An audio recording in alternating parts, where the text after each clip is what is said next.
already towards the end of February. There's so much already happening this year. Everybody keeps talking about, hearing me talk about the fact that it's 2025. It's a milestone year. It's a quarter of a century. We knew it was going to be a big and interesting year. I don't know if we really had a full idea of how it was going to be. So this is the time of year when we like to kind of sort of look in our crystal ball, but also take a minute to think about, like, what do we need to do? What actions do we need to take or not take? Are there opportunities that we need to get involved in? Do we need some updates on the market? Do we need some updates on the mortgage changes because we can barely keep up? And so we're going to try to jam as much as we possibly can into this next 90 minutes. And we'll have the recording available for WREN members on the Facebook page in the private group. And I'm sure that it's going to stimulate lots more conversation. So just from my perspective, I've been listening a lot to, lots of positive things. And the thing, and maybe it's because I'm really tuned into it, one of the things that I keep hearing as our most important thing that we need to find and hold on to in this time is our friends and our family and our community. And so it's just such a strong reminder that even though there's all this crazy stuff going on in the world, the thing that we need to do is create, curate, nurture, hold on to, develop, and keep working on those friendships and keep supporting each other and keep just trying to help lift each other up. So that's where I'm trying to hold space. Sometimes it's really hard. Amen. Liza, sometimes it's really hard.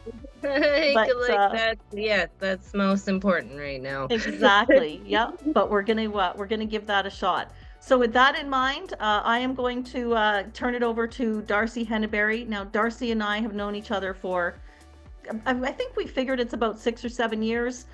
He is the president of Mortgage Pal. They are one of our sponsors. Jen and Darcy are very much involved in our new all of the new things that we're going to be doing this year. But Darcy is a Joe Dispenza trained neuro specialist. And Darcy and I have been having some incredible conversations about mindset, about getting rid of the noise, about not watching, all of the things on the news and not letting it kind of like take over our lives. And so, Darcy, I know you have some warm words and warm ideas to share. And I know you just recently come from Cancun doing more training with Dr. Joe. And I also want to say, when Darcy and I were chatting a couple of weeks ago, I would say you're kind of a favorite of Joe's now. Like, you're getting a lot of attention for the work you're doing. And I think that's something to be really proud of. And Darcy is being asked to participate a lot. So we're really lucky that he's coming in and hanging out in our circle, and we're getting first-hand knowledge of some of the really exciting things that are going on in this world. So Darcy, over to you. And I'll just ask everybody to mute as well, just so we can pay full attention to Darcy. And turn your cameras on.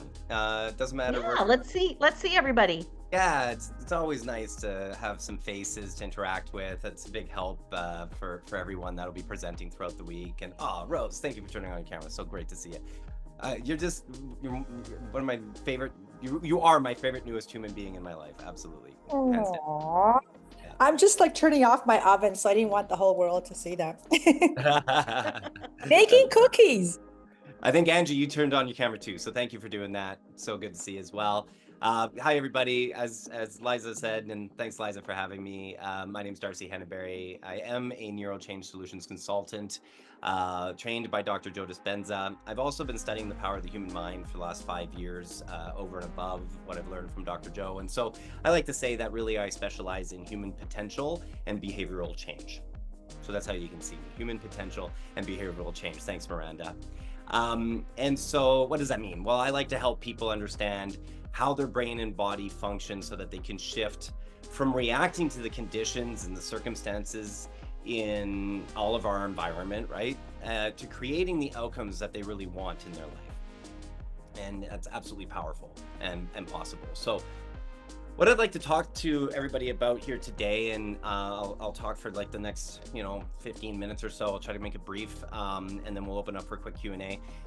Is how we can filter out the noise that Liza was just talking about. And like you were saying, Liza, there's a lot of noise, and it can be kind of hard to even, as you're saying, let's filter out the noise, not talk about the noise that you want to filter out. Like it's right? It's a real habit. So so we're going to talk a little bit about that today. So how can we filter out the noise and stay clear-headed and create better results in our investing decisions? Because we're all here as real estate investors, right? So we all know that the real estate market, it's constantly shifting. It's like that is the constant is that it's always shifting. And so there's going to be headlines that are going to come across our desk, and these headlines are full of speculation, right? Like interest rates are going down, interest rates are going up. Wait, I just read a article that interest rates are going down, but now I'm reading another one that says like they're constant. Everything's going in one way or the other. Tariffs are on. No, tariffs are off. No, tariffs are back on. Housing shortages, inflation. It just goes on and on and on, right? But here's the thing. Not all of the information is useful. Like it's not, right? It's not. Most of it isn't. And a lot of it is just noise, as Liza just mentioned. So before we dive into today's sessions, we got some really awesome speakers that are here to help us out. I want to invite you to do something. Let's turn down the noise. Just be here. Be open. In fact, why don't we all take out our phones right now? Take out your phone, and you got this little option on here called focus, and then do not disturb. Turn on your do not disturb. As soon as I did it, my computer just went on to do not disturb too. Just turn off the noise. It's that easy. I live in D&D mode. It's so good here. So join me, won't you? So if you're here right now, like I know there's still a lot of people that have their cameras off, you're probably doing something. I invite you, if you can, be here. Honor yourself. Honor yourself. Honor the time that you're investing in yourself, and be here fully if you can at all. Okay. So the information you gain today, it's going to only be as valuable as your ability to apply it. Application is going to be critically important. They say, what did they say? They say information is power. Is that what it is? What do they say? Information is power? Information is not power. Knowledge is power. Wrong. I say no. I say applied knowledge is power. Right? You got to apply it. Okay? And so that starts with your ability to have the right mindset. First, you got to receive it, then you got to apply it. So as real estate investors, we have one major challenge. Okay? Learning how to separate what's really useful for us, like that information that's really useful and going to support us going forward, from just the noise. And every day we're bombarded all over the place with the market reports, with the interest rate changes, with the economic forecasts, and with the opinions, like so many opinions. And so it's almost hard to know, like, who do you listen to? And this is what Liza was saying at the beginning. It's the community you're developing. That's the critical group that you want to listen to, okay? It's the mastermind group. That's why you're here. These are the people you're choosing as those that you want to listen to, okay? And then be careful about the noise. So I'm glad you're here. So it's easy to get caught up in all of it, in all of the noise, okay? And when you get caught up in it all, what happens? You hesitate. We end up second guessing ourselves. We hear all the noise and we second guess ourselves. And so here's what we got to do. We got to filter out the noise. And so to filter out the noise, all you have to do is ask yourself this one question. You can write it down. Is this information helping me move forward? Is this information helping me get what I want? Or is it keeping me stuck in uncertainty? The most successful investors, they don't react to headlines. They filter information, they stay focused, and they make decisions based on principles, not panic. Right? Like, let me give you an example. Here's an example for you. So let's say you've been thinking about buying a new investment property. Who's here been thinking about buying a new investment property? great. You're in the right place. Just checking, okay? And so let's say you've been thinking about buying a new investment property, and then you see a headline and it says home prices expected to drop, or you see another headline and it says investors pulling back a bit amid market uncertainty. What happens? What happens when that happens? When you read that headline, what happens? That little voice in your head, it says, oh, maybe I should wait. Maybe now is not the right time to invest. Maybe I'll time the market. I'll stand by. And so then what happens? Then you pause. You hesitate. And that hesitation, that hesitation, while you're sitting there watching, what happens? Someone else swoops in and takes the deal you've been looking at and analyzing for weeks. Has anybody ever had that experience? Mm-hmm.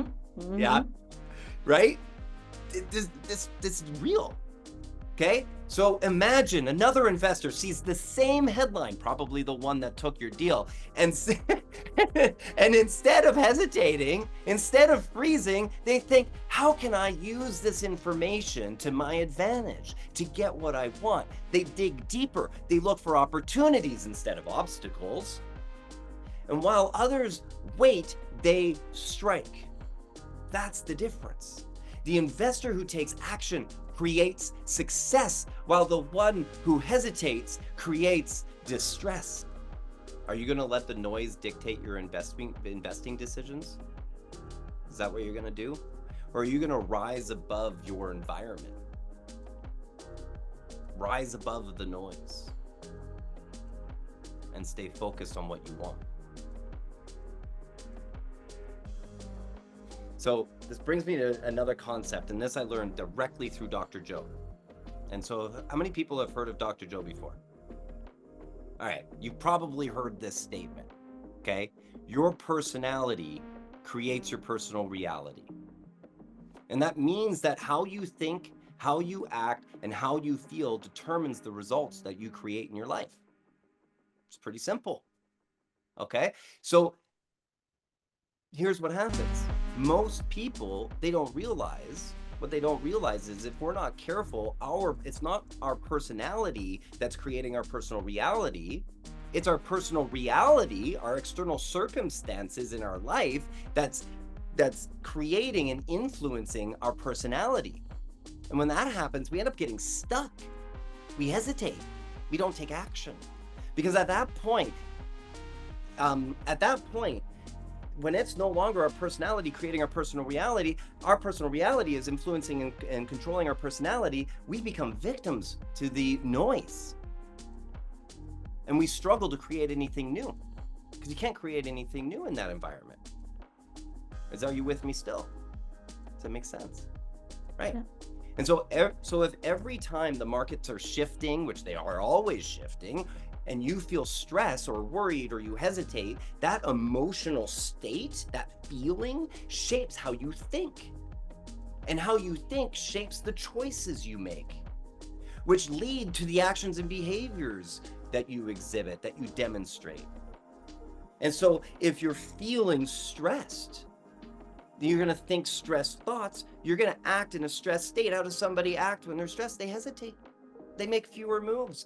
They doubt themselves. And when that happens, the external results that unfold from those actions reinforce the same cycle. So it's like this. You hear bad news, you feel uncertain, you hesitate, you miss an opportunity, you feel even more uncertain. And the cycle repeats itself, right?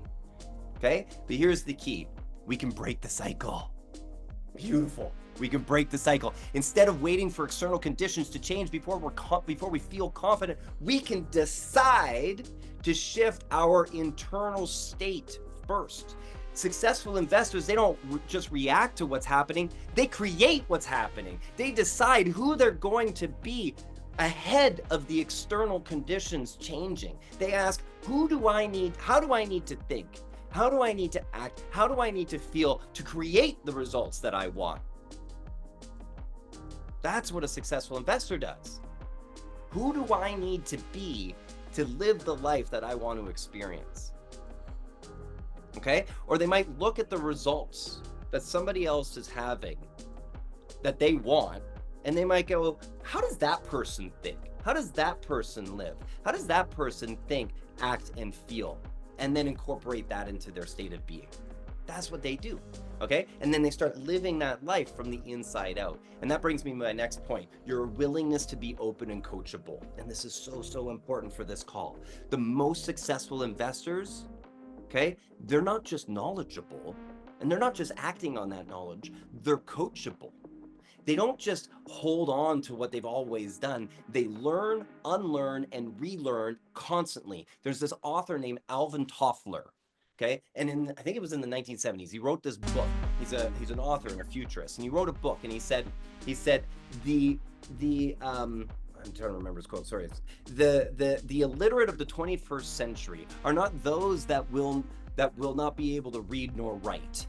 They are those that cannot learn, unlearn, and relearn. That is what is so critical, and you'll know that you've stepped out of being coachable when you hear yourself say this. Oh, I know that. And so you'll always know that your coachability index drops to 0 when you say, I know this, I know that. Okay, so if you ever hear yourself say that, stop. And you don't know, okay? Allow yourself, because you might have learned it once, but you are a brand new person today. You are not the same person you were when you heard it before. And if you listen to it anew today, you will learn something new, and you will take action accordingly. You'll learn something new, and you'll take action accordingly. Because real estate investing isn't static, markets change, deals evolve. Your ability to adapt is absolutely your best asset. Your ability to adapt is your best asset. So my challenge to you today is, are you willing to be coachable? Are you willing to be coachable, to receive new insights without judging them from the lens of what you think you already know? Because success isn't just about what you know, it's about how open you are to applying what you learn. So if you want to create better results in your investing, start with this. 1, filter out the noise. Thank you, Liza. Filter out the noise. Don't let the external information dictate your internal state, okay? 2, take control of your mindset. Your personality creates your personal reality. Don't let it be the other way around. Don't let yourself be a victim to your environment, to the noise, to the news. Don't let Trump control how you feel, or the interest rates going up and down, or the tariffs. Don't let it. You are in control of yourself. Take back control. So decide who you want to be ahead of the experience. How do you want to think? How do you want to feel? How do you want to act ahead of the experience? That's taking control of your mindset. And number 3, stay open and adaptable. The best investors are always learning, always refining, always applying. And most importantly, ask yourself this every day: who do I need to be to capitalize on the opportunities in this market? Who do I need to be to capitalize on the opportunities in this market? If you operate from that place, instead of waiting for the conditions to be perfect, you create success regardless of the market. Who would like to have that power? Right? Guess what? You already have it. It's within you. And if you take away one thing from today, from my talk here, okay, you are the creator of your investing success, not the market, not the media, not the external conditions. You are the creator of your investing success. You get to decide how you think. You get to decide how you act. You get to decide how you feel. So as we move into the rest of today's session, I invite you to stay open, stay coachable, take notes, and most importantly, decide on at least one action you'll apply from what you hear today. And now with that, are there any questions that you guys might have? That was great. Thank you, Darcy. I think that's a good reminder, right? Like the noise, the being coachable. I love the learn, unlearn, and relearn. I've definitely done a lot of that in the last couple of years. So in the interest of time, because as I say, we got a lot to jam into today, we can do 1 or 2 really quick questions, and then we're going to get to Cheri and then Darlene and then we'll keep going. So anybody have any, because remember, Darcy's in the group, so you can reach out to him. There is a coaching program starting towards the end of the month. He is going to be around and available. So if it's a fairly quick question, go ahead. I'm afraid that we're going to dive into something that's going to be like. Anybody have a quick question? Everybody's scared now, right? Well, let's just pass on the mic. Let's go right to the next talk, and then we'll save the questions for when we launch the coaching. Okay, sounds good. So if you've got some questions, feel free to send them in, type them in the chat, and we will have some time at the end because we always do. But as I say, I wanted to pack a lot into today, and Darcy, thank you for getting us, in that primed zone where we're open to the information and we're shutting out some of the noise. So I think that's super. Cheri, oh wise grandma. We've got a new nickname for Cheri. Cheri's our wise grandma. Cheri has got oh my gosh. I don't even know how to introduce Cheri. I think most of you know her. Cheri and I have been working together since around the same time that I met Darcy, but because of proximity, Cheri and I have just been working together for a long time. We own properties together. She's been our #1 sponsor at WREN for going on 6 years now. She has spoken to probably almost every person in the group and had a coffee with them and had a sit down and had discussions, held people's hands, walked people through some of these market cycles, has lived through some market and life and real estate cycles, and has a lot of great wisdom to share. So Cheri, tell us a little bit about your thoughts on where we're at right now, with the market. Well, if I had a crystal ball, it would be easy. But hello, everyone, and we know that I don't have a crystal ball. But just in sort of talking about where we're at in the Victoria area, it was really encouraging because, there is a lot of noise out there, Darcy. And so it was quite interesting. There was a study that was put out ranking Canadian cities' vulnerability to US tariffs, right? Just their vulnerability from a exposure and how it will affect their municipalities, etc. And so they ranked 41 cities, and it was really nice to see that Victoria was number 36. So we're way down there, which is really, really good to hear and to know. But it kind of brings us back to what we've always known in Victoria is the place that people want to be. It's a place that people move to. It's the place that once they've accumulated, they retire here. They're not moving here to accumulate their wealth in a lot of cases, which is good news for investors. So our local market here has been actually picking up a bit. Part of that is interest rates, part of that is moving into our spring market. So we have more listings coming on, and we're likely going to see more listings coming on. I don't expect 2025 to be a record-breaking year in Victoria for sales or prices, but it's a stable year. So, we are going to see more sales this year probably than last year, and we are likely going to see a slight increase in value. And that's kind of Victoria. We've been stable for decades and decades. I've been here. This is now my 35th year in Victoria. So, been around for a while, seen the cycles, been involved in the cycles. For those of you who don't know me, I bought my first investment property in 1997, and it's one that I still hold today. I've kind of been around and seen that a lot, and Victoria is still a great place to be. And when you remember that real estate investing is a long-term game, it's not a quick, easy money. And so that, makes a difference. Yes. Cheri, I'm only jumping in because I want to echo exactly what you said. It's pretty much a 10-year plan. You want to invest in real estate, it's pretty much a 10-year plan. You want in, Cool. Yeah, it's not a, oh, I'm gonna jump in and I'm gonna make a quick $100,000. Chances are you usually fall on your face. Everything, any way you look at it, slice it, cut it, it takes way longer than you ever thought. So interest rate wise, I mean, are they going up? Are they going down? It's not bad now.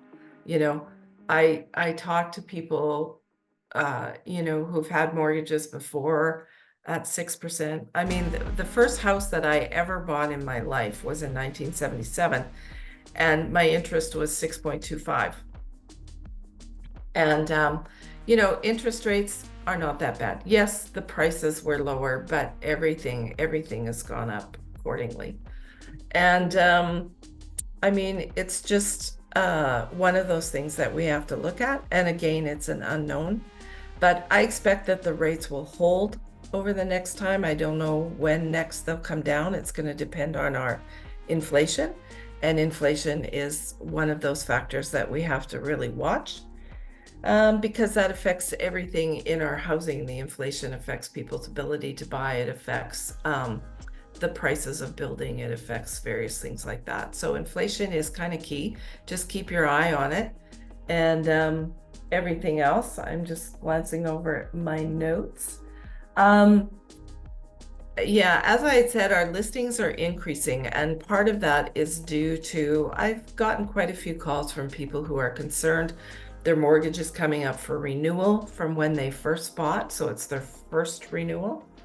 And that first renewal is going to be a tough one because when they originally took out the mortgage, it was pretty darn low rates they got.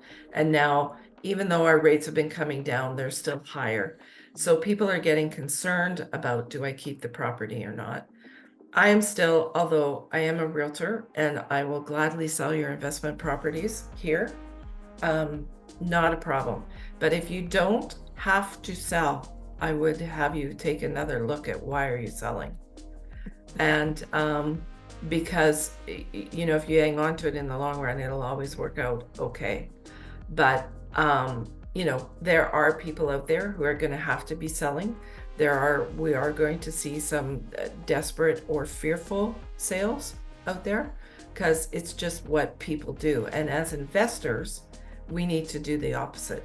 So I love Warren Buffett, who always talked about when people are greedy, you need to be fearful.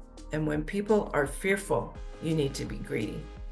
So you need to do the opposite. So if everybody's running around and going, the sky is falling, the sky is falling, you need to just take a deep breath and step back, and maybe you just sit and wait for a while, but it's better than reacting out of fear or panic. So, you know, and if you hang on to it, it'll last. So if people have any direct questions, I'm happy to answer them. I also want to say, because as Liza said, not all of you may have been on, I'm on grandma duty this week. So I have 4 children that I'm going to have to go tend to at the moment. 4 out of 7, not bad. Anyway, so but I just want to say that one of my team members, Trudy Macon, is online today. She was at the happy hour for the first time. She joined our team February 1st, but she will also be able to fill in for any questions or maybe be able to field something if something comes up later on in the presentation when I'm not here. So just want to let you know that she is here on the call. So it's good. And awesome. I'm glad that she's here, but her camera is off and it could be that she's driving. That's a possibility. Anyway, so I do want to do that, but if there are any direct questions, I think, yes, we're going to see buying opportunities. I'm buying this year. No question about that. I do think there are going to be good buys out there, but to me, if the numbers work, it's always a good buy. So that's kind of what we're looking at here in Victoria. Awesome. Thank you, And Cheri. Darlene, oh, sorry, just Darlene, I'm heading out to New Brunswick this summer. Oh, thank God you're coming in the summer.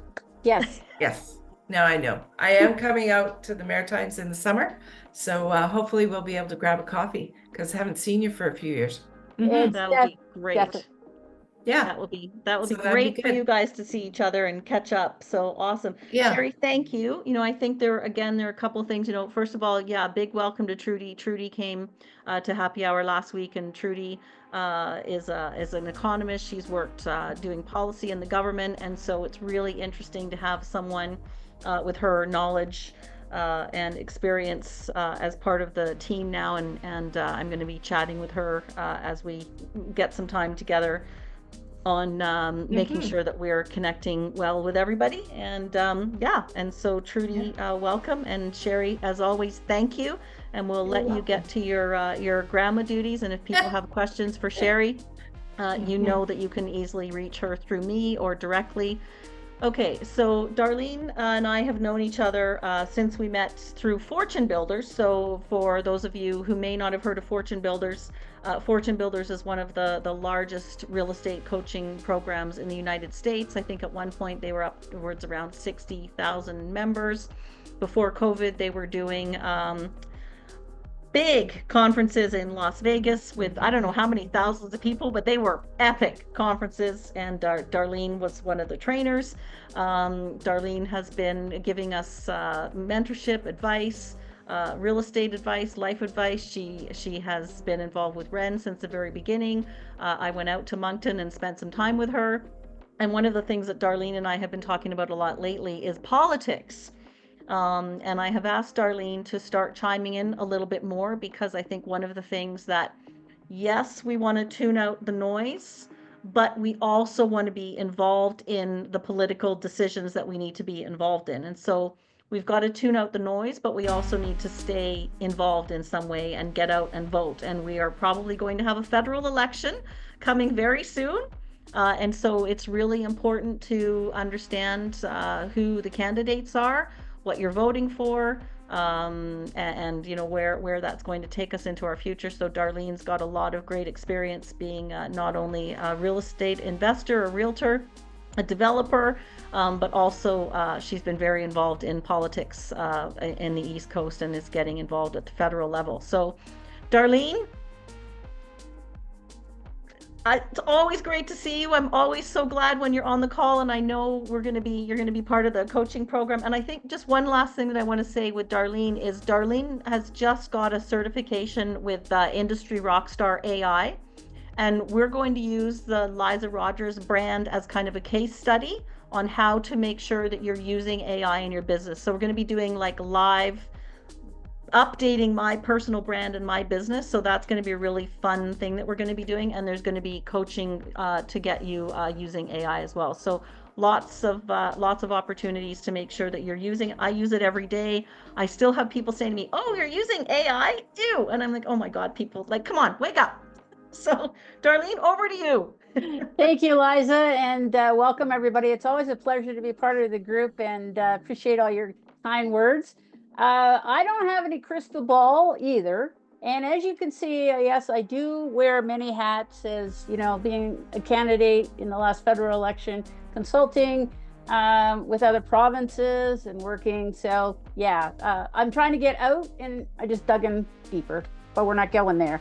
The other thing is that don't have a crystal ball, but we do have frozen snowballs here, so we'll certainly pile them up.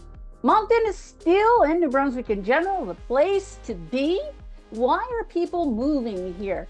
Now, I had my neighbor ask me that. He's actually from Vancouver, and we've had snow like every day for about 2 weeks, and we're out there cleaning. He says, "Does it always snow here in New Brunswick every day?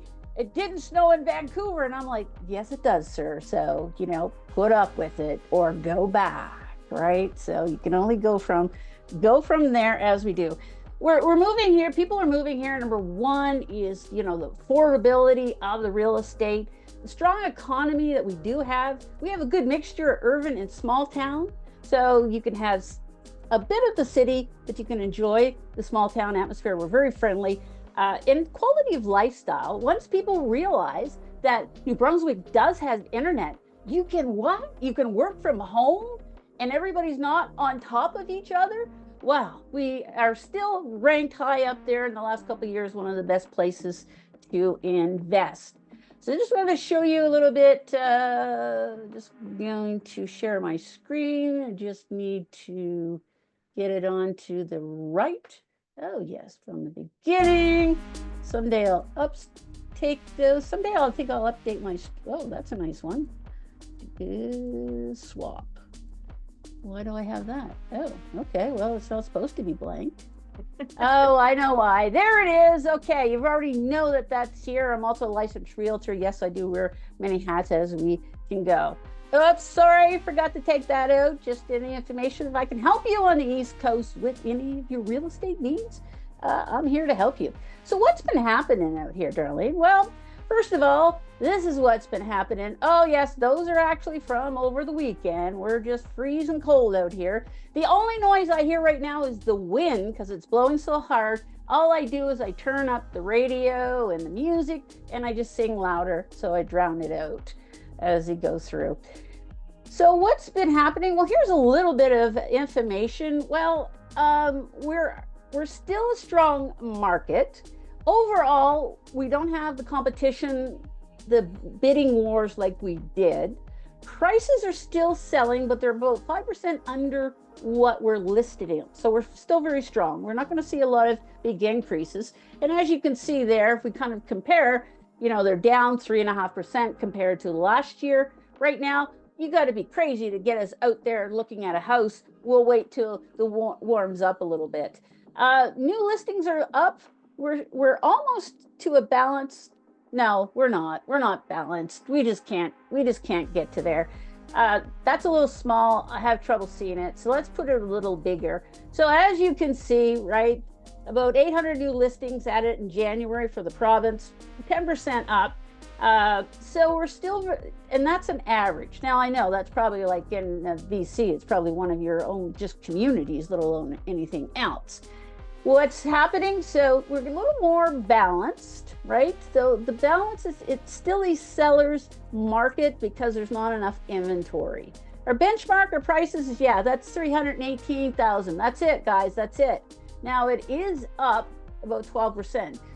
Just your history, we were about 35% behind in the market values in our little province. This is what happened for about 6 years, nothing. And then, oh my God, you can move there, you exist, and it just blew the roof off. So we're now playing catch up in the market and the prices.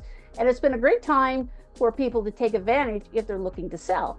Just to give you a little bit of numbers, oh my goodness, that's too small, Darlene, you can't read that. So let's just jump into it a little bit here. There, looking at a little bit of the seasonal, basically the sales have decreased a little bit, about 15%. We did peak in 2023. 2024 is very strong. So we're still doing good. 352, so the average price again has still gone up, which is good. Where the dollar values were up about 10%, and that's just because our homes are worth more. And active listings are still about 3% more over month to month. So as you can see how we've changed over the years and over the months, away we go. So that's going to happen season. Right now you don't want to buy. What's happening actual? Well, we look at sales about 460. I know that's probably like one day in BC, but we like to drag it out. If you look at over the years, we have certainly increased a whole lot in moving forward. So that just kind of gives you the whole province, 2,300 active listings, 800 new ones, as we mentioned. So pretty good job in there.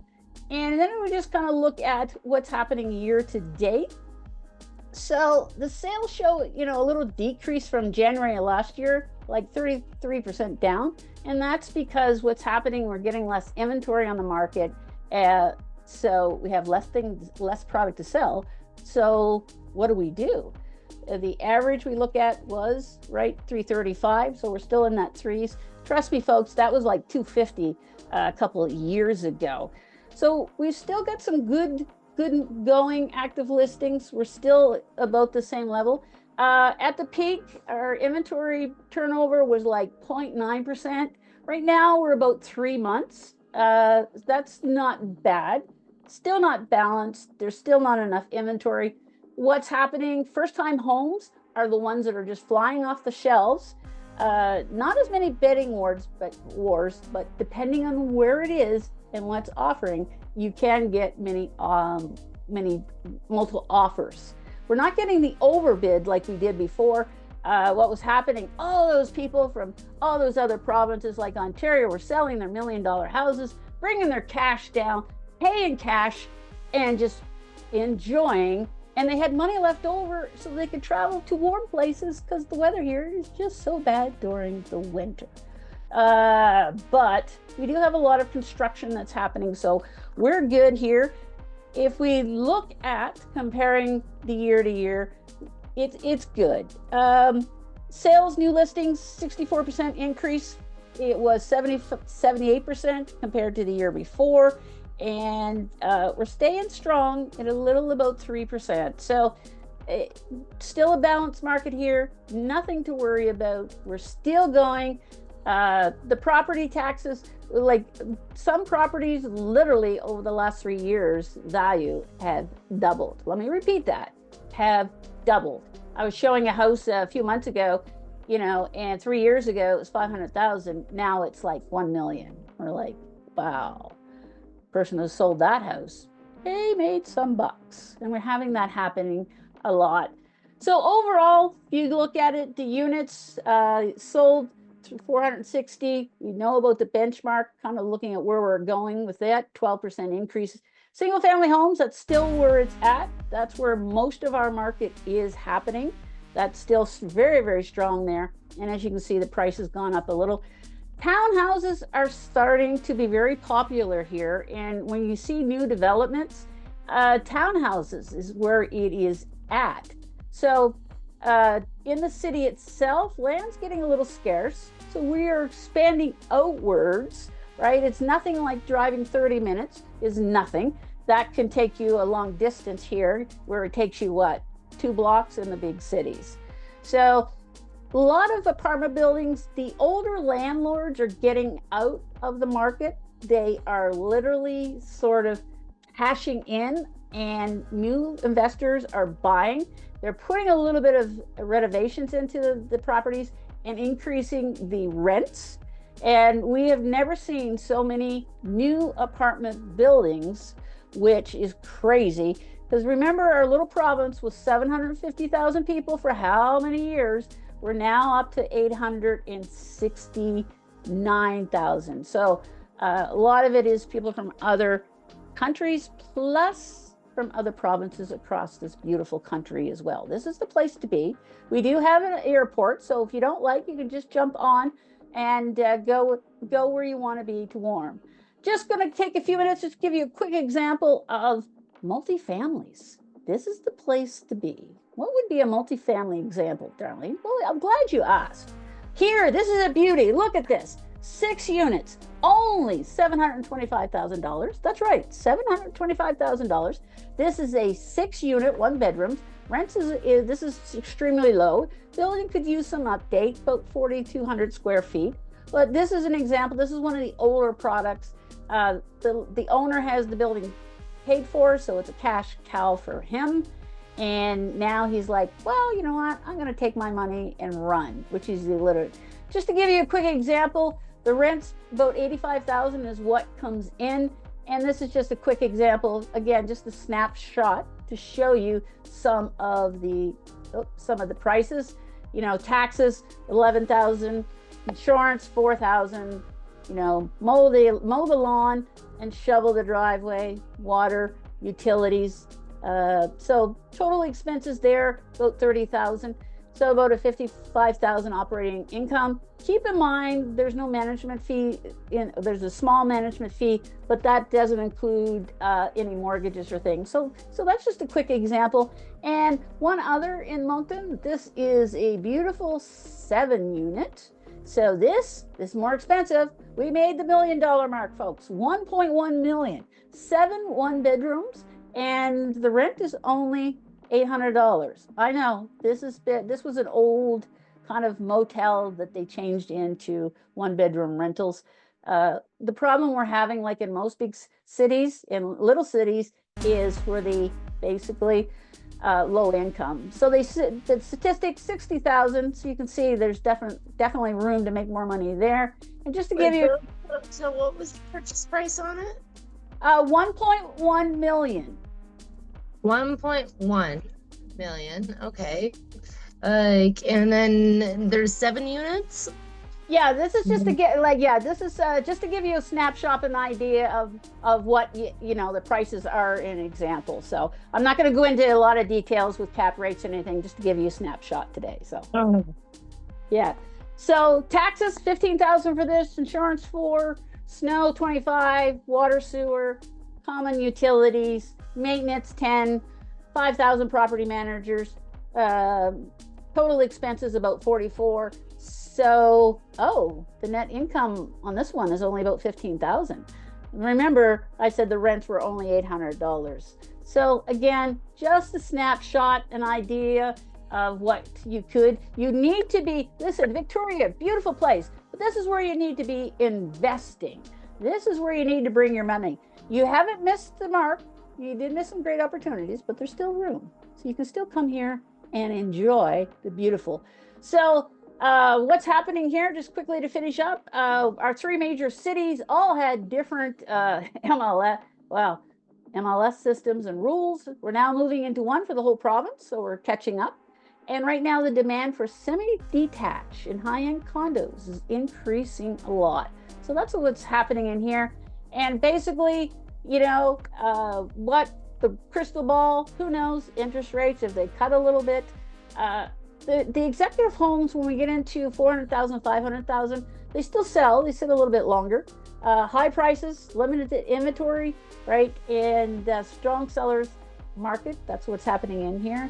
And there's been a lot of interest among investors in multifamilies. All of a sudden, most of the buyers is people from out of province. And the price growth, well, somewhere between 5 and 3, so not a lot, but that's things. And hopefully boring will be more affordable and potential increase with it because of that. Maybe we get more buyers demand in the beautiful place we call home here in New Brunswick, and even best into the best city that we can do that. Now I just have to figure out how to stop sharing, would be something from that. So any questions, just to give you a snapshot of what's happening on the cool East Coast? And Dar, I just, and I'm just going to jump in because I think, first of all, we've been talking about investing on the East Coast for so long. And before COVID, we probably could have picked up some of these properties for half the price that they are now. And we hesitated. There were so many things that we talked about with Darcy at the beginning about, hesitating. And letting some of the noise take place. But with the remote workers, and we know that's not going away. New Brunswick is really close to Europe, so there's lots of Europeans who come and work there part-time, or tons of people who come to study. A 10% increase in population, that's pretty significant, right? You went from 750 to 870. That's a big increase in population in one province. And so I think, again, it's okay, maybe if we don't feel like we can afford Victoria or Vancouver, there are ways that we can afford New Brunswick. And I think, we've been looking at multifamily. We've been looking at, there's an RV park that I want to take a closer look at. I'm still waiting for them to send me numbers. There's some boutique hotels. I think tourism in New Brunswick is just going to keep growing.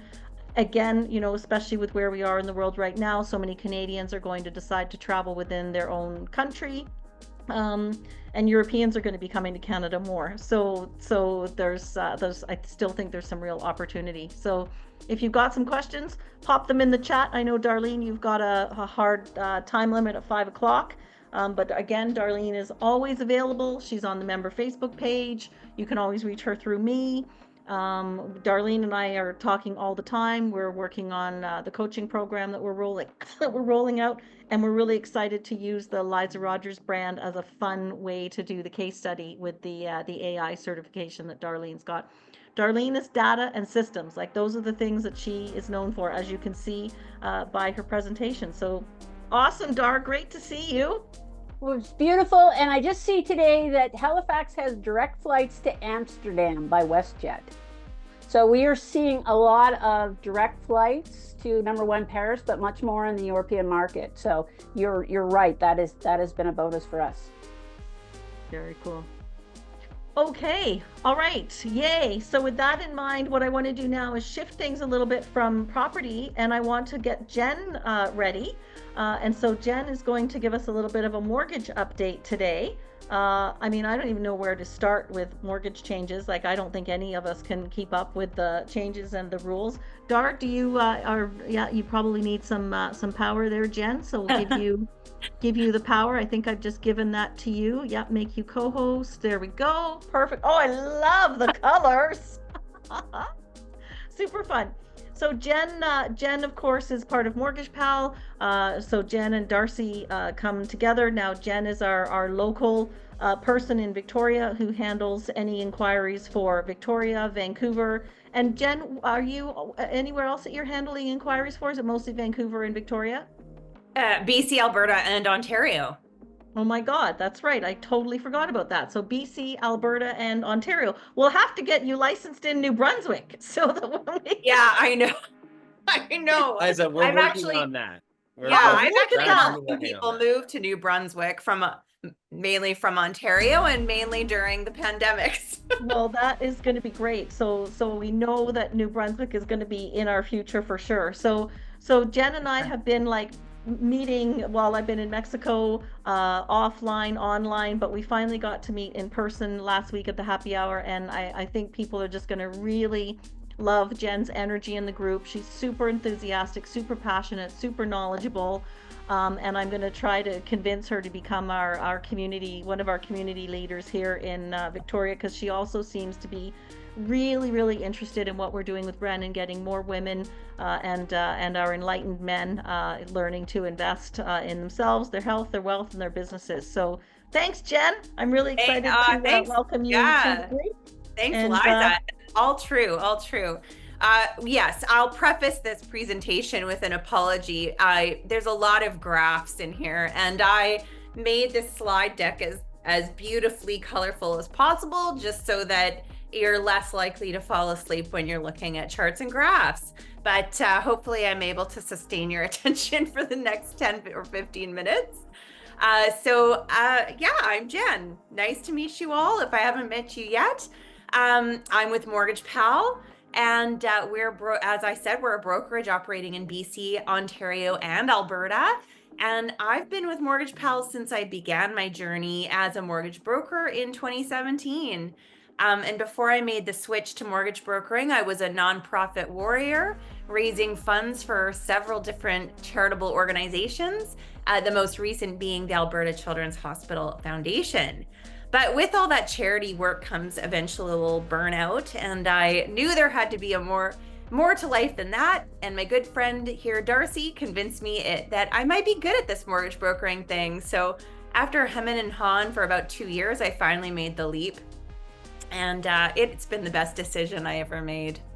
I spent most of my life in Calgary, and in August 22, we moved the family to Victoria. We're a military family, so work was the main reason we landed here, and we intend to stay for good. I always joke that you can bury me on this island. I'm not going anywhere. So I want to start today's mortgage update with an overview of the market and where that's driving interest rates. And Trudy can fact check me if she wants to. Yeah, the minute someone finds out I'm a mortgage broker, the conversation always immediately goes to interest rates. People want to know. So a lot's been going on. The US inflation data came out last week, and the Canadian inflation data came out yesterday. I'll focus on Canada, obviously, whose rate came in at the market consensus of 1.9%, slightly higher than 1.8% the previous month, but still below that target rate of 2%. This is good news. Why we've got a high five guy over there, or a thumbs up guy over there. So, however, Bank of Canada's core measures of the median and trimmed mean rates, whatever those mean, they were both up at 2.7% above the expectations. So that is less good news. So we've got sad face beside those data points. And the bond yield responded with an increase this morning. As of 8:45 this morning, it was up 7.5 basis points, but to 2.886%. That's pretty much to be expected. But all of these results are backing the expectations that the central bank, or the Bank of Canada, is likely to continue its loosening cycle. But we'll find out for sure on March 12th at the bank's next announcement. Now, it's the US inflation that is the bigger concern. Not only has it been rising, and now it's at 3%, the expectation is that it will continue to rise to around 4.3%.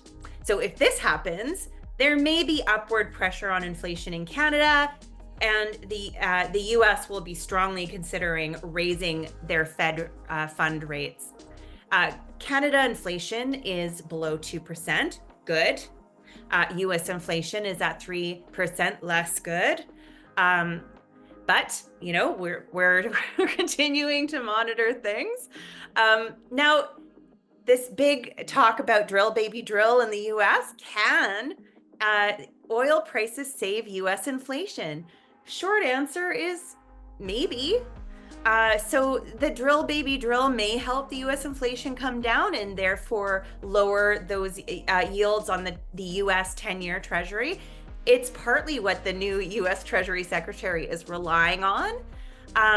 But this graph here shows that May 2014, when the oil basically fell off a cliff, the crude oil price dropped off that cliff in May 2014. And if you're from Alberta, you will remember that date very clearly, because it sparked our own micro recession in Alberta for quite a long time, like until 2020.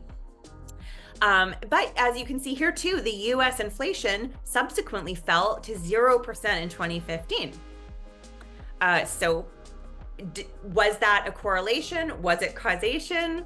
I think there's something there. So again, short answer is maybe. So we'll see.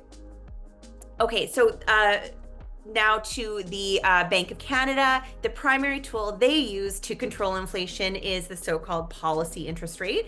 This is the starting point for setting many of the interest rates in the economy that matter to Canadians, and in particular for us, variable rate mortgages and those home equity lines of credit.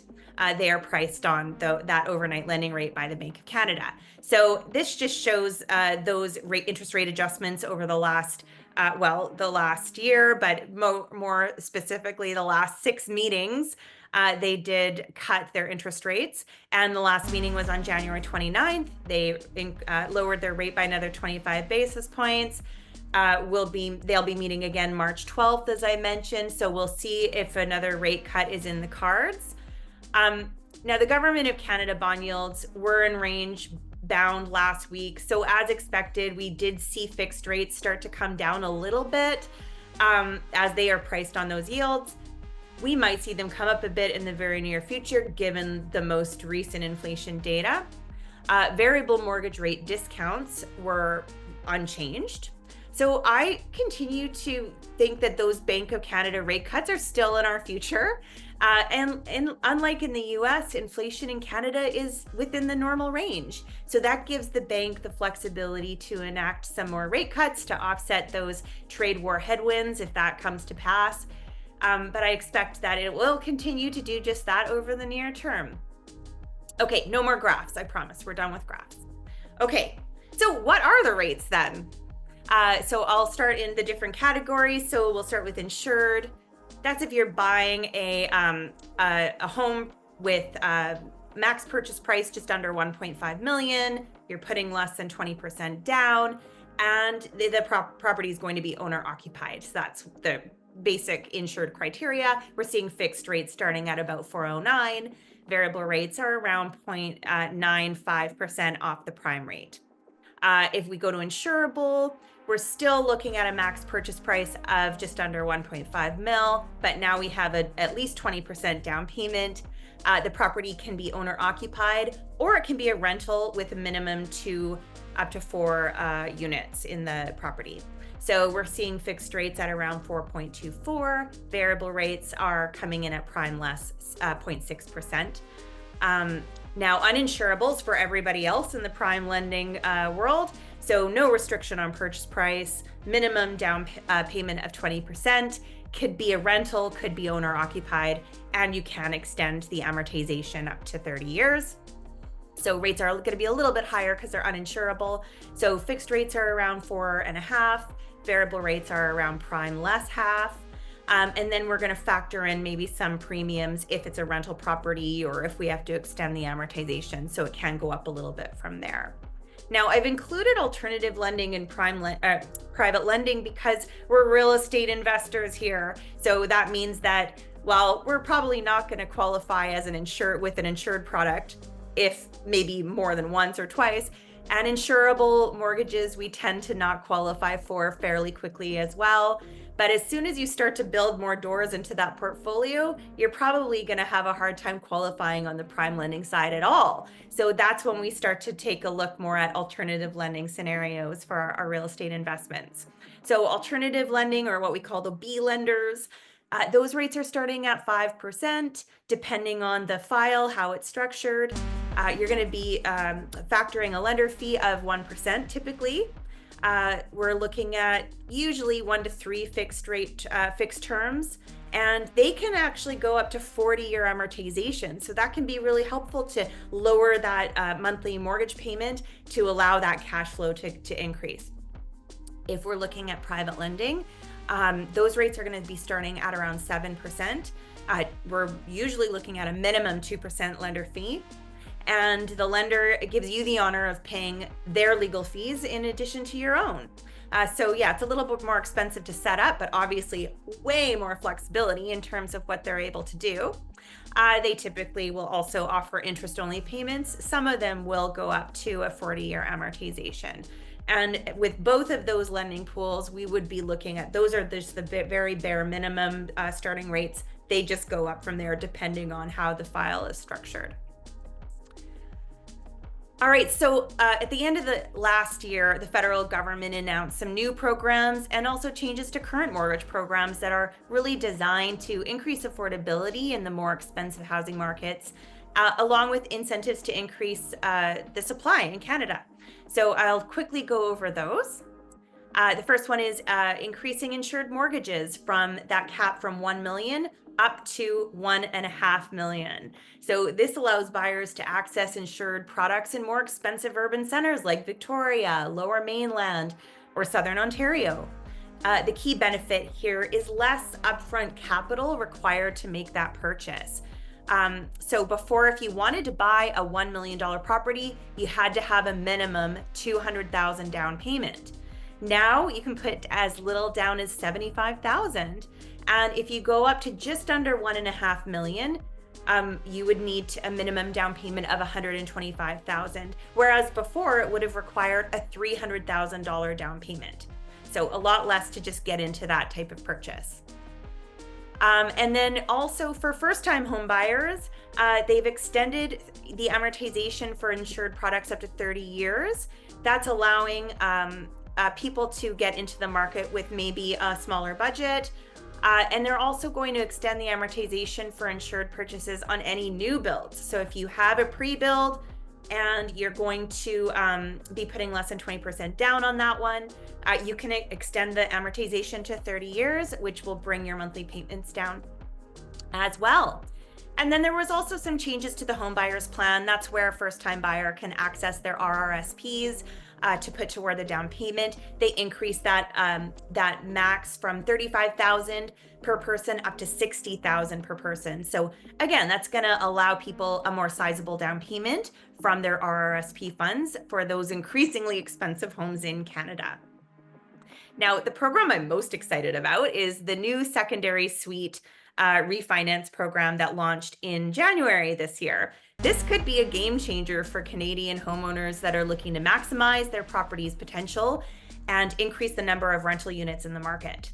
So not only does it increase borrowing power to 90% of the property's value, which is up from 80%, but it also allows for a 30-year amortization to keep those payments manageable. So this isn't just about creating rental income, it's about smart property development that serves many purposes. You're adding value to your home, you're creating more housing supply in your community, and you're building long-term wealth, all while someone is helping you pay down that mortgage. So I'm just going to run through this hypothetical scenario just so we can see how the numbers play out. So in this situation, we've got a home value of $800,000. The current mortgage balance is $400,000. They have a mortgage payment of $2,214 a month at a rate of 4.5%, which has been amortized over 25 years. Now, with the new 90% refinance program, you could potentially access up to $150,000 for those renovations, adding value to your home. So now the new estimated value is $950,000. You're creating a legal rental suite and you're building that long-term equity. So after refinancing, your mortgage is going to look something like this. Your new mortgage is $572,000. That's including that $150,000 equity takeout plus the insurance premium because it is a CMHC program. So there's that insurance. Now the new mortgage payment is up to $2,879. We extend the amortization to 30 years so that we keep it manageable, that payment. So the monthly payment does increase by $665 per month. But when it gets really interesting is when we look at the new potential monthly cash flow. So the new mortgage, $2,879, but let's say we're in Vancouver or Toronto. Well, we've got a potential rental income of $2,500 a month. That's going to lower our out-of-pocket expense to $379. So while you won't be in a cash flow positive scenario, you're going to have decreased your out-of-pocket mortgage expenses by a whopping $1,835 a month. So the long game, because as we know, real estate is the long game. Let's look 20 years down the road. Our initial property value was $950,000, but after 20 years, we could assume it's going to be upward of $1.4 million. That total appreciation, let's call it $460,000. We've paid the principal balance down on the mortgage by another $407,000. That's over $860,000 in wealth created, all while you get to create a safe, comfortable home for another family. I think that sounds like a major win. So I wanted to end the presentation today on that note because that's really exciting, and I'm super stoked to help a lot of our clients to generate this wealth through their own home, or maybe they've got a 1-unit rental that now they can increase the value by adding a new rental. So yes, I want to say thank you. I'm so excited to be a part of WREN. I'm learning so much and I love getting to know people and building communities. So thanks. If anyone has any questions, we don't have to go through them now, but just reach out to me if you want to walk through some scenarios or you want to look at the numbers. I'm super happy to do that anytime. I love this stuff. It really, I'm jazzed about it. So yeah, thanks again for giving me the time to go over this stuff today. And Jen, that was great. Like, I love all of the information that you put in there. One of the things I wrote down is 7% private lending. Yes, please. Is there anybody actually who's lending at 7% right now? I want their name. Neighborhood Holdings. Amazing. Okay, we definitely want to talk to them. So I know. Yeah, that'll be a good conversation to have. You and I will grab a glass of wine and have a chat about that. Absolutely. So we've got 15 minutes left, and last but not least, I want to bring on Alexis Cavanagh. And so Alexis is going to do a little bit of a combination of some of the things that she's been excited about over the last little while. Alexis is a community leader for WREN in Vancouver. She hosts the Happy Hours with Hong in Vancouver. She hosted a big Action for Traction event last fall, which was a huge success. We're looking at doing another event the second weekend of April, or the first weekend of April. We're just talking about that. There's so many things that Alexis is doing. I've learned so much from her over the last little while. She's doing crypto, she's doing alternative investments, she's a breathwork specialist, she's just come back from Costa Rica. We've been talking a lot about intentional communities. She's going to be up in Nelson soon, so I know she's going to connect with Rose and Darcy. And Alexis is just a fireball. And, you know, one of the things I say to her sometimes is, how do you have capacity for this? Like, No, there's no more room on your plate, girlfriend. That's it. Somehow she always finds capacity, and I think one of the things that I know we're not going to be necessarily moving super quickly, but one of the things we're really excited about is the opportunity to buy a home like a BFF mansion in Vancouver. You know, we've talked about it for a while. We think the prices might be in the right spot, and there's a lot of people who would love to have a part-time home in Vancouver. So we might even lease one to start with, but the prices this year, it might be the year that we do that. So maybe we take that 7% private lending money and just pull the trigger on that. So take it away, Alexis. It's great to see you. Amazing. Thank you so much for the kind words, Liza. And thank you for everyone. All the speakers have been so powerful so far. I'm super impressed. Really excited to be meeting you, Darcy, Jen as well. We should definitely jump on a call this week if possible, because I think there's some collabs there. I'm also come from Alberta. So I'm in the Alberta market. I'm in the BC market.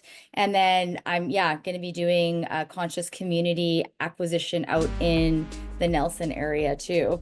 So a lot of potential collabs. And I'm a breathwork facilitator as well. Just got back from Costa Rica, where I was able to facilitate some breathwork over at one of my clients' spots there called Holos Global. So if you guys have a chance, look it up. It is an amazing community, conscious community, kind of similar. Does anyone here, show of hands, heard of the Esalen Institute before? With like Stan Groff, Timothy Leary. Okay, Rose, you know, from over in the States. Yeah, look it up if you have the opportunity to. But just like a lot of healing modalities that they have worked on. And so my client brought that over to Costa Rica, which we're going to be creating an amazing center for like healing over in the Nelson area as well. So lots to chat about there, which I'm going to get to in a bit. Is anyone invested in Vancouver by chance? Show of hands over here. Trying to wake everybody up for a second. I know Fernanda, I know Angie, ladies in the house. If you're listening to me, I'd love to see your beautiful faces. And I know that they have invested over in the Vancouver area as well. So super exciting times right now, 2025. If anybody is thinking about investing, I think it might be the time to invest in Vancouver. Traditionally speaking, it's been like, more of a seller's market, but it's exciting times as an investor right now. When everybody's crying, you should be buying. I know. So it's an amazing time right now. We have the beaches, we have the mountains, we have I'm in Yaletown right now. There's Michelin star restaurants right in front of me. We have all the festivals. We have like everything going on, jam-packed in this one space, and everybody's like leaving.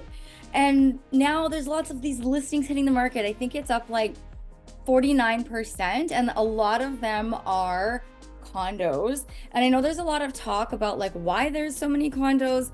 My personal viewpoints are that because of all the regulation changes that occurred last year surrounding Airbnbs and needing to have it be your primary residence only, I think a lot of the businesses, a lot of the foreign buyers, a lot of people who had their properties invested here that are not utilizing it as their primary residence. Well, you can only go so many $1,000 payments, fines, and then finally there's like, okay, we got to sell this. So that's what's happening right now. We're seeing all these listings hit the market, but we're not seeing the absorption. So not as many. Hi, Fernanda. So we're not seeing, it's amazing seeing you.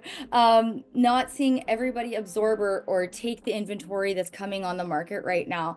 So we're seeing a huge influx right now of opportunities that we don't normally see. Usually we see buyers going in there and going on bidding wars. And now it is amazing working with investors. I can see some cash flow. I can see some good ROI. Like these we haven't seen for such a long time. So if you're looking to get like a really sweet investment right now, or to have as a property to live in, which is what I'm hoping that the ladies might be interested in doing, we're checking out some houses and maybe like going together in on it, getting our BFF mansion. Now is actually the time where we can see that into fruition. We're not as outpriced as we have been in the past. So this is super, super exciting. It's exciting times.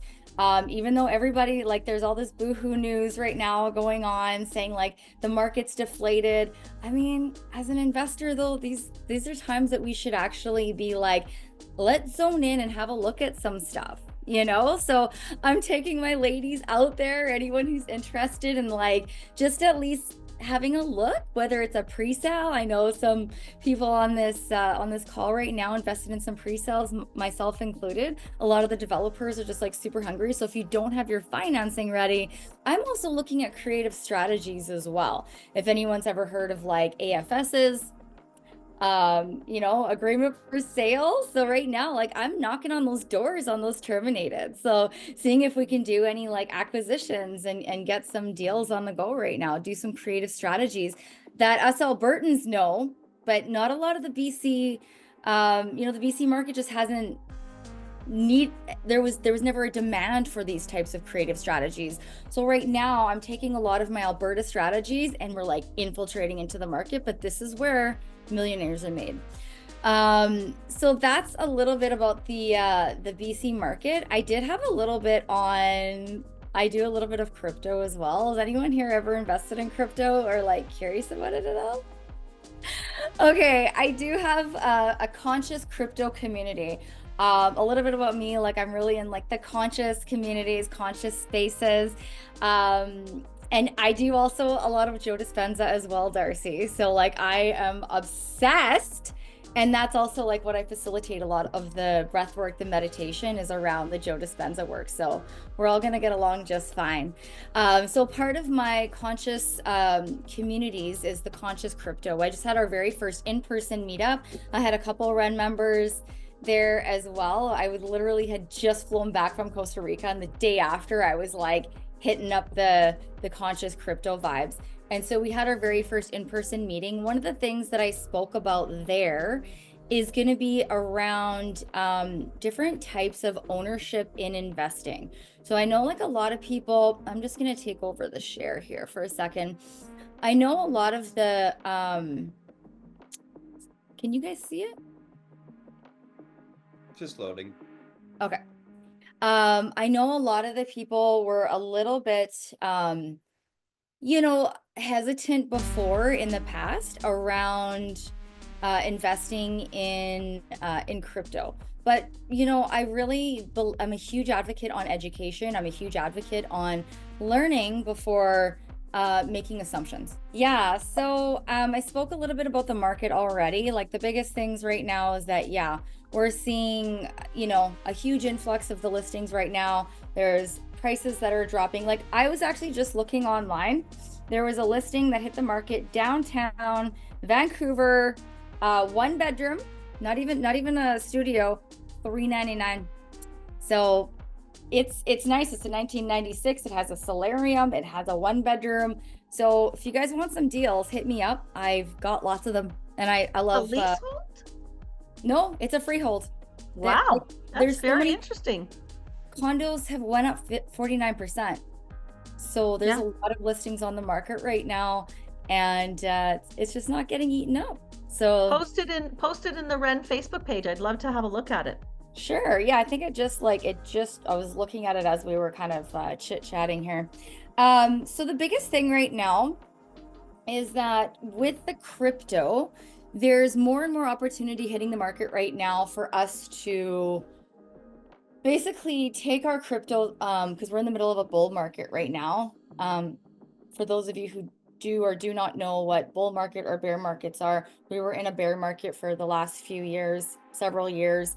Right now, we're at the entry level of a bull market. That's when we start to go on the upward swing for most of the altcoins, Bitcoin. Once Bitcoin starts, the meme and altcoins shall follow suit. So right now, Bitcoin was at an all-time high.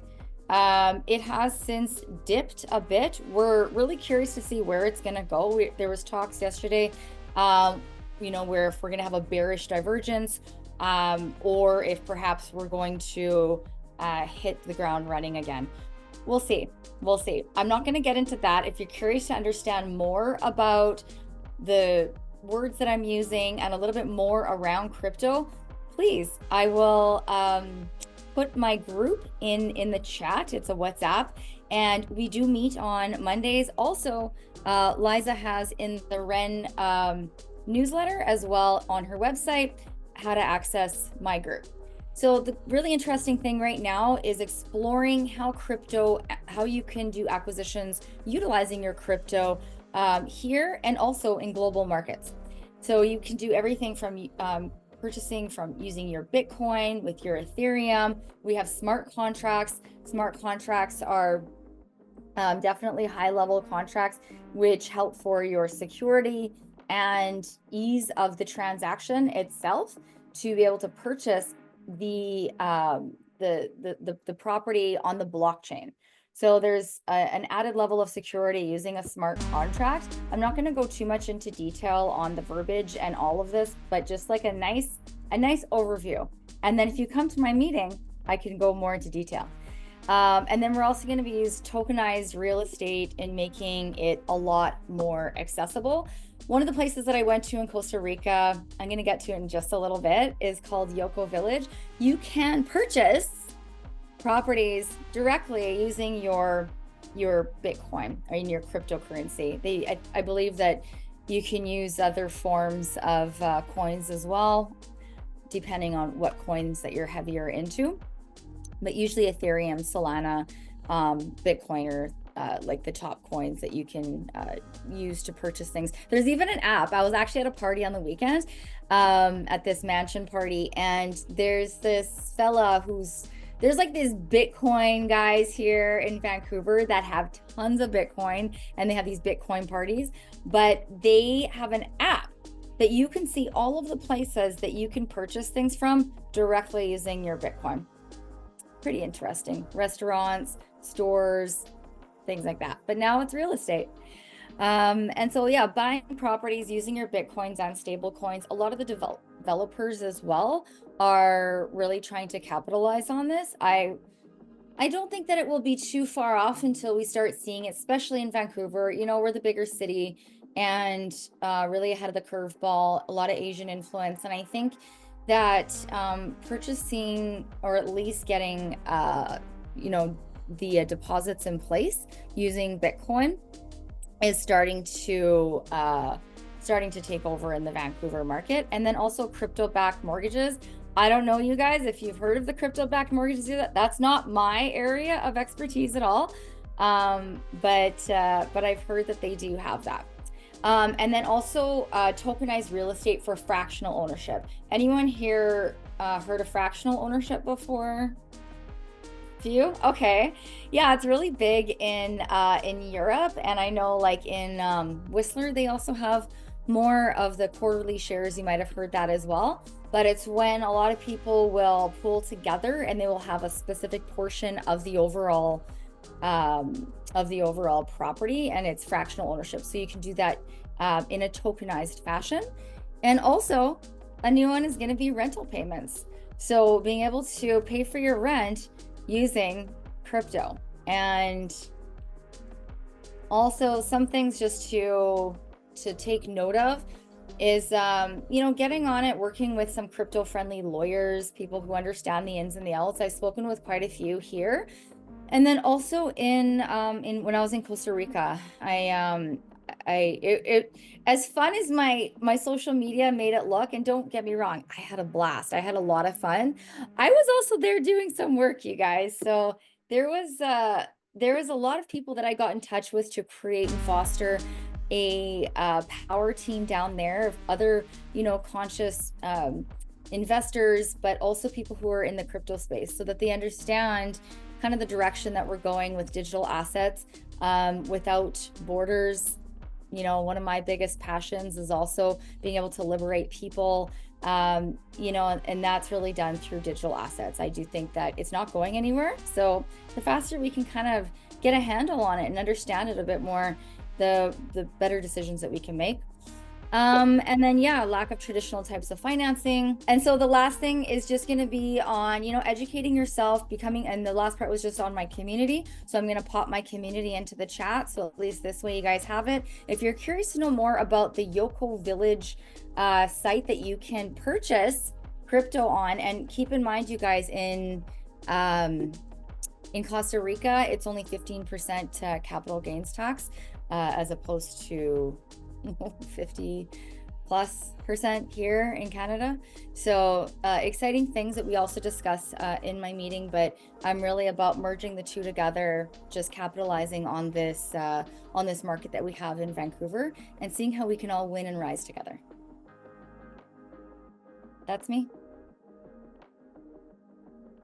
Amazing. And I know you wanted to talk a little bit more about Costa Rica, but we'll probably get into that in more depth next month. We also did put Mexico aside for today, just because we're going to add that to next month. Excuse me.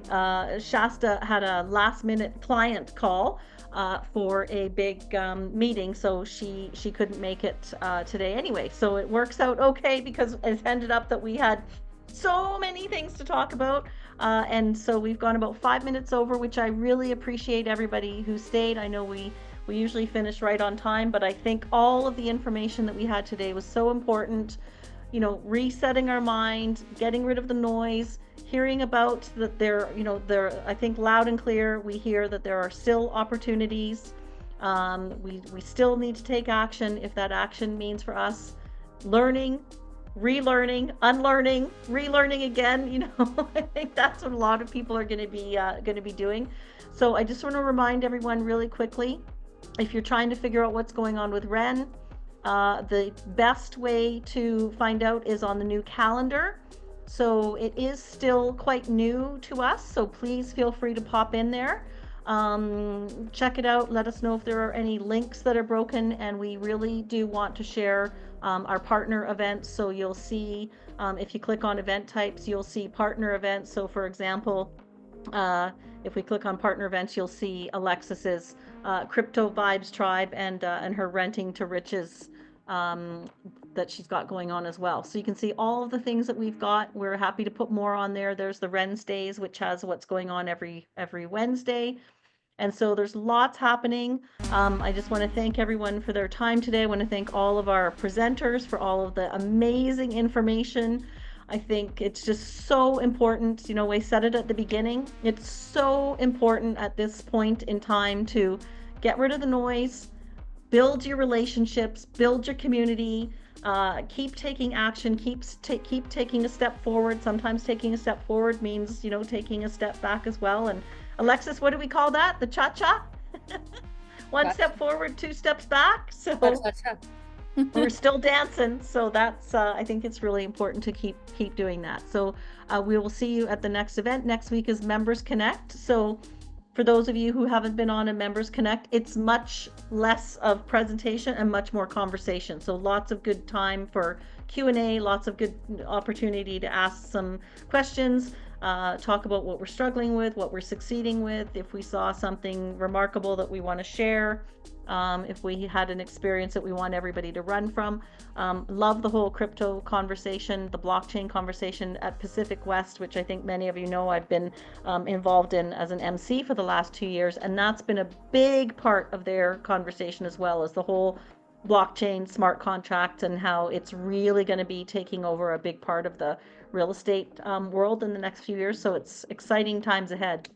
So thanks everybody. Thank you for joining us. Thank you for letting us go over a little bit. Thank you to all of the speakers and presenters. And I know that I'll be talking to you all in the next little while, because we've got lots more happening, lots of coaching coming up, lots more sessions coming up. And yeah, just lots more. Thanks everyone.